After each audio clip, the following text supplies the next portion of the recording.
Hello बच्चों, आज हम व्याकरण का एक नया घटक देखेंगे, विराम चिन्ह। बहुत ही महत्वपूर्ण घटक है। ये जो घटक है विराम चिन्ह, ये आपको कक्षा 5वीं से पढ़ाया जाता है। तो आज हम विराम चिन्ह की परिभाषा और प्रमुख विराम चिन्ह कौन कौन से हैं इसके बारे में जानकारी लेंगे। वैसे तो कक्षा जैसे जैसे आपकी बढ़ती है, कक्षा 5वीं में, कक्षा 6ठी में, कक्षा 7वीं में, कक्षा 8वीं तक आपको सारे विराम चिन्हों की पहचान कराई जाती है, लेकिन आज हम सारे विराम चिन्ह देखेंगे। जो प्रमुख विराम चिन्ह हैं उनकी जानकारी आज हम लेंगे। तो विराम चिन्ह कौन कौन से ये जानने से पहले विराम चिन्ह की परिभाषा क्या है इसके बारे में जानेंगे, और विराम चिन्ह के व्याकरण में कितनी महत्ता है इसके बारे में पहले जानकारी लेते हैं, फिर हम विराम चिन्ह की जानकारी लेते हैं। तो विराम चिन्ह की परिभाषा इस प्रकार है।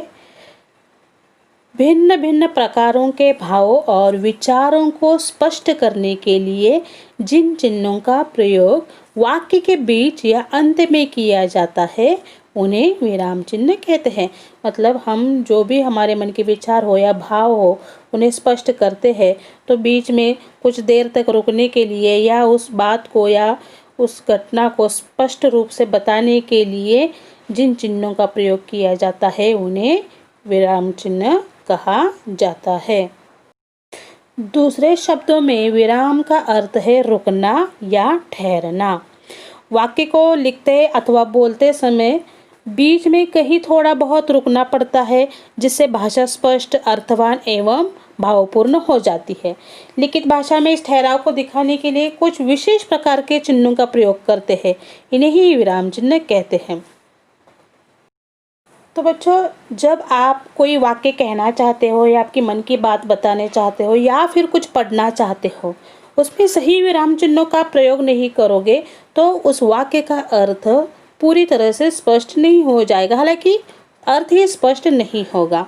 तो इसका हम एक उदाहरण लेके देखेंगे कि विराम चिन्ह का वाक्य में या व्याकरण में कितना महत्वपूर्ण स्थान है। हम एक उदाहरण देखते हैं जिसमें विराम चिन्ह का प्रयोग अलग अलग स्थान पर करने पर कैसे उसका अर्थ बदल जाता है।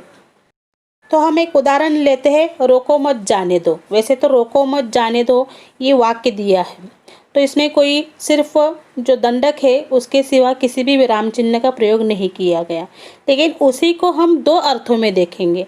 जो पहला वाक्य है रोको मत जाने दो, यहाँ रोको के बाद अल्प विराम यानी कॉमा आया है, जो कहता है कि रोको जो भी जा रहा है उन्हें मत जाने दो।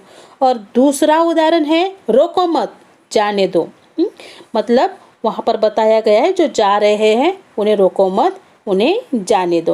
यानी जो विराम चिन्ह होते हैं उनका व्याकरण में या वाक्यों में इतना महत्वपूर्ण स्थान होता है कि उनकी वजह से वाक्यों का अर्थ जैसे हमें चाहिए वैसे स्पष्ट होता है। इसलिए विराम चिन्ह का स्थान बहुत महत्वपूर्ण होता है। तो बच्चों, आज हम कुछ विराम चिन्ह, प्रमुख विराम चिन्ह देखने वाले हैं जो हमारे हिंदी व्याकरण के अभ्यासक्रम अंतर्गत आते हैं। तो कुल हम 12 विराम चिन्ह देखेंगे, लेकिन आज के क्लास में हम उसमें से जो 6 विराम चिन्ह हैं उनकी जानकारी आज हम लेंगे। तो पहले हम देखते हैं कि विराम चिन्ह कौन कौन से हैं। तो पहला है पूर्ण विराम, दूसरा अर्ध विराम,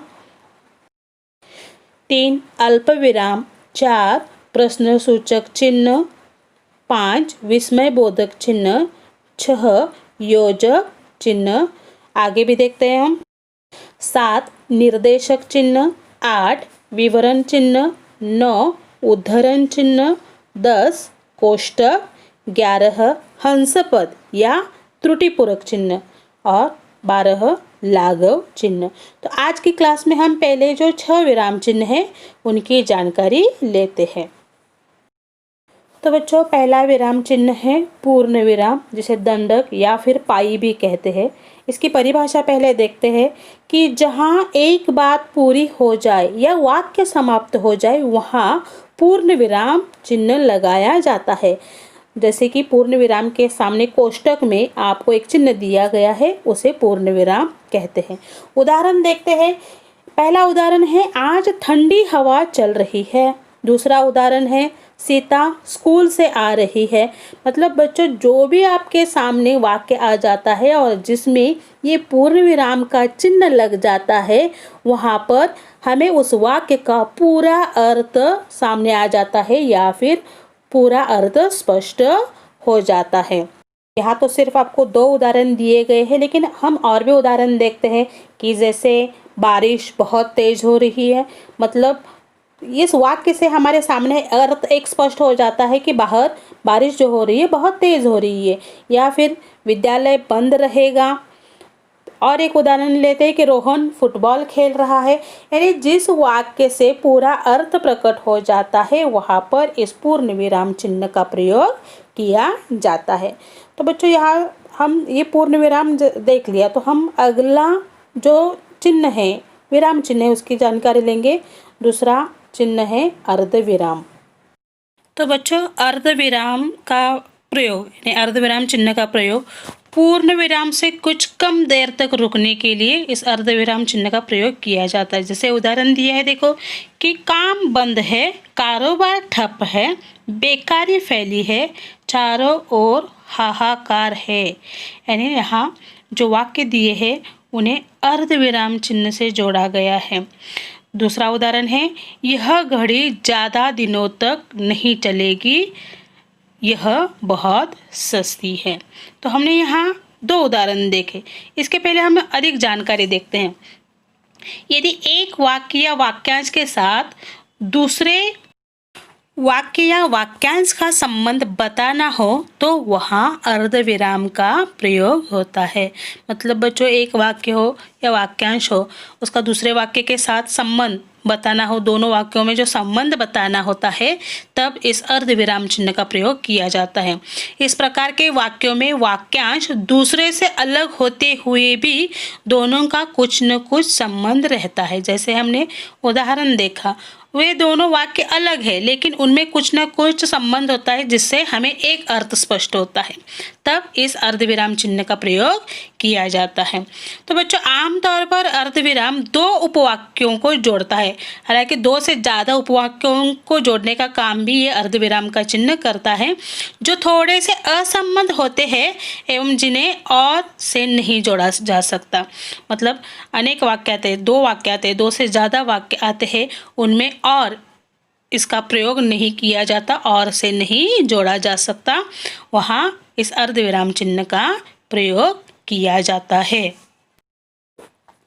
अर्धविराम का जो उदाहरण है, हम और 2 उदाहरण देखते हैं। जैसे कि पतंग उड़ा लो फिर चलेंगे, या फिर बस्ता ले आओ बस आ गई। मतलब ये जो वाक्य होते हैं इसमें 2 वाक्य तो आते हैं लेकिन इन वाक्यों को अर्धविराम चिन्ह से जोड़ा जाता है, वहाँ और आदि शब्दों का प्रयोग नहीं किया जा सकता। तो बच्चों अगला विराम चिन्ह है अल्पविराम। तो अल्पविराम कहाँ प्रयोग किया जाता है ये पहले देखेंगे। वाक्य में जहाँ थोड़ा रुकना हो या अधिक वस्तुओं, व्यक्तियों आदि को अलग करना हो, वहाँ अल्प विराम चिन्ह का प्रयोग किया जाता है।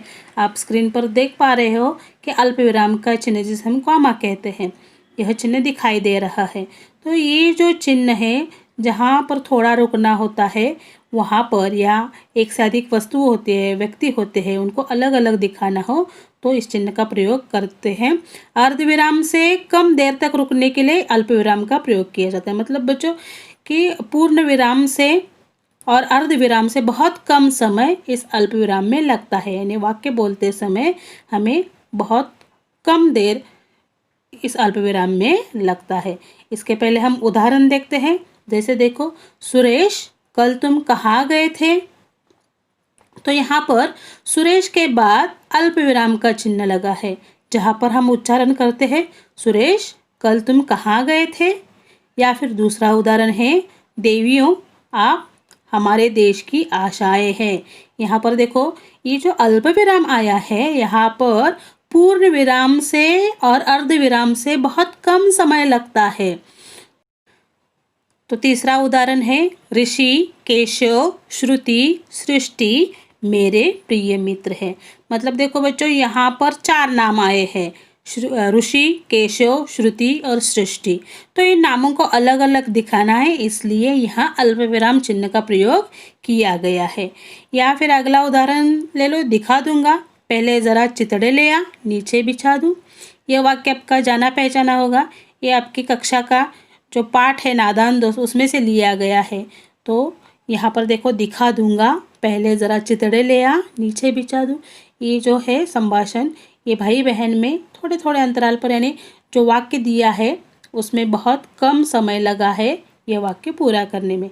और जब ऐसे वाक्य आते हैं वहाँ पर ये अल्प विराम चिन्ह का प्रयोग किया जाता है। जैसे हम और उदाहरण देखते हैं कि लाल, हरे, नीले, पीले सब तरह के रंग बाजार में उपलब्ध है। मतलब देखो बच्चों, यहाँ लाल, हरा, नीला, पीला, ये 4 कलर के नाम आए हैं। तो ये कलर के नाम लिखते समय, रंग के नाम लिखते समय इनके बीच अल्प विराम चिन्ह का प्रयोग किया जाता है। या फिर हम अंक लिखते हैं 1, 2, 3, 4, 5, 6, ये जब लिखते हैं तब भी हमें इस अल्प विराम चिन्ह का प्रयोग करना पड़ता है। तो बच्चों, हम अगला जो विराम चिन्ह है वह देखते हैं, प्रश्नसूचक चिन्ह। प्रश्नसूचक वाक्य के अंत में प्रश्नसूचक चिन्ह का प्रयोग किया जाता है। अर्थात जब किसी वाक्य में सवाल पूछे जाने का भाव उत्पन्न होता है तो उस वाक्य के अंत में प्रश्नवाचक चिन्ह का प्रयोग किया जाता है। जैसे कि हम देखते हैं कि क्या, किसने, कहाँ आदि शब्दों से प्रश्न पूछा जाता है और अंत में, वाक्य के अंत में वहाँ प्रश्न चिन्ह लगाया जाता है।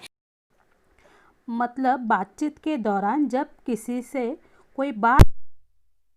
कोई प्रश्न पूछा जाता है तब वाक्य के अंत में प्रश्न चिन्ह का प्रयोग किया जाता है। इसके हम कुछ उदाहरण देखते हैं। जैसे कि पहला उदाहरण है, तुम कहाँ जा रहे हो। दूसरा उदाहरण है, वहाँ क्या रखा है। तीसरा है, मुंबई में तुम कहाँ रहते हो। और चौथा उदाहरण है, क्या तुम बनारस जा रहे हो। तो यहाँ पर देखो, क्या, कहाँ आदि शब्दों से यहाँ प्रश्न पूछे गए हैं। जैसे और एक उदाहरण देखते हैं हम कि वहाँ कौन खेल रहा है, तुम्हारा नाम क्या है आदि प्रश्न। मतलब जब प्रश्न चिन्ह का प्रयोग किया जाता है। तो बच्चों, हम अगला जो विराम चिन्ह है उसकी जानकारी लेते हैं। अगला विराम चिन्ह है विस्मयबोधक चिन्ह। तो इसकी डेफिनेशन, इसकी परिभाषा क्या है कि इसका प्रयोग हर्ष, विवाद, विस्मय, घृणा, आश्चर्य, करुणा, भय इत्यादि का बोध कराने के लिए इस चिन्ह का प्रयोग किया जाता है। जैसे कि देखो बच्चों, इसका उदाहरण पहले देखते हैं। जैसे कि पहला उदाहरण है, आहा हलवा खाकर मज़ा आ गया। देखो, इस वाक्य में आहा के बाद इस विस्मयवाचक चिन्ह का प्रयोग किया जाता है, यानी यहाँ पर हर्ष दिखाया गया है। वाह क्या दृश्य है। तीसरा उदाहरण है, छी कितनी गंदगी है, यानी किसी बात की घृणा दिखानी हो तो छी इस शब्द के बाद इस विराम चिन्ह का, यानी विस्मयवाचक विराम चिन्ह का प्रयोग किया गया है। या फिर चौथा उदाहरण है, काश मैं भी यह कर पाता। या फिर और उदाहरण लेते हैं, शाबाश, इसके बाद आएगा विराम चिन्ह, शाबाश तुमने तो कमाल कर दिया। या फिर और एक उदाहरण लेते, ओह सुनकर बहुत दुख हुआ। तो ओह के बाद यहाँ विराम चिन्ह का प्रयोग किया जाता है। मतलब हमें हर्ष हो, शोक हो, घृणा हो, प्रेम हो, आश्चर्य हो, भय हो, इन भावों को प्रकट करना हो तो इस विराम चिन्ह का, विस्मयवाचक विराम चिन्ह का यहाँ प्रयोग किया जाता है। तो बच्चों, हम अगला जो विराम चिन्ह है उसकी जानकारी लेते हैं। अगला विराम चिन्ह है योजक चिन्ह। 2 शब्दों में परस्पर संबंध स्पष्ट करने के लिए तथा उन्हें जोड़कर लिखने के लिए योजक चिन्ह का प्रयोग किया जाता है। तो बच्चों, आप स्क्रीन पर देख पा रहे हो कि योजक चिन्ह किस तरह दिया गया है। तो दो शब्द जो होते हैं उनमें परस्पर संबंध स्पष्ट करने के लिए या उन्हें जोड़ने के लिए इस चिन्ह का प्रयोग किया जाता है। हिंदी में अल्प विराम के बाद योजक चिन्ह का प्रयोग अधिक होता है। दो शब्दों में परस्पर संबंध स्पष्ट करने के लिए तथा उन्हें जोड़कर लिखने के लिए, जैसे कि हमने देखा, योजक चिन्ह का प्रयोग किया जाता है। इसे विभाजक चिन्ह भी कहते हैं। तो बच्चों, योजक चिन्ह का प्रयोग शब्दों के बीच जो संबंध होता है वह दिखाने के लिए इस चिन्ह का प्रयोग किया जाता है। लेकिन शब्दों को दोहराते समय या तुलना करते समय या फिर सा सी से शब्दों के साथ इस योजक चिन्ह का प्रयोग किया जाता है। पहले हम योजक चिन्ह के उदाहरण क्या है देखते हैं। तो उदाहरण इसके इस तरह है। पहला है, आजकल महंगाई बहुत बढ़ गई है। देखो, आज और कल के बीच योजक चिन्ह आ गया है। या फिर धीरे धीरे सूरज ढलने लगा। यहाँ दो शब्दों में संबंध दिखाने के लिए योजक चिन्ह का प्रयोग किया गया है। तीसरा उदाहरण है, अब लक्ष्मण सा भाई मिलना मुश्किल है। जैसे सा सी से लिखने के लिए भी इस चिन्ह का प्रयोग किया जाता है। और उदाहरण होते हैं कि सुख दुख, माता पिता, चाय कॉफी, लाभ हानि आदि शब्दों में योजक चिन्ह का प्रयोग किया जाता है। हम इसका और उदाहरण ले सकते हैं कि जैसे पशु पक्षियों पर आधारित कहानी लिखिए, या फिर मेरी मदद करने के लिए तुम्हारा बहुत बहुत धन्यवाद। यानी बहुत बहुत, ये जो शब्द आया है इनके बीच योजक चिन्ह का प्रयोग किया जाता है। तो बच्चों, आज की क्लास में हम ये जो 6 विराम चिन्ह है इनकी जानकारी ली है। अगले क्लास में जो बाकी 6 विराम चिन्ह है उनकी जानकारी लेंगे। तो यहाँ पर हमारा ये जो आज के क्लास के विराम चिन्ह पूर्ण हो जाते हैं। आपका गृह कार्य है, जो भी पढ़ाए गए विराम चिन्ह हैं उनकी परिभाषा लिखकर उदाहरण सहित सभी विराम चिन्ह आपको अपनी कॉपी में लिखना है। धन्यवाद।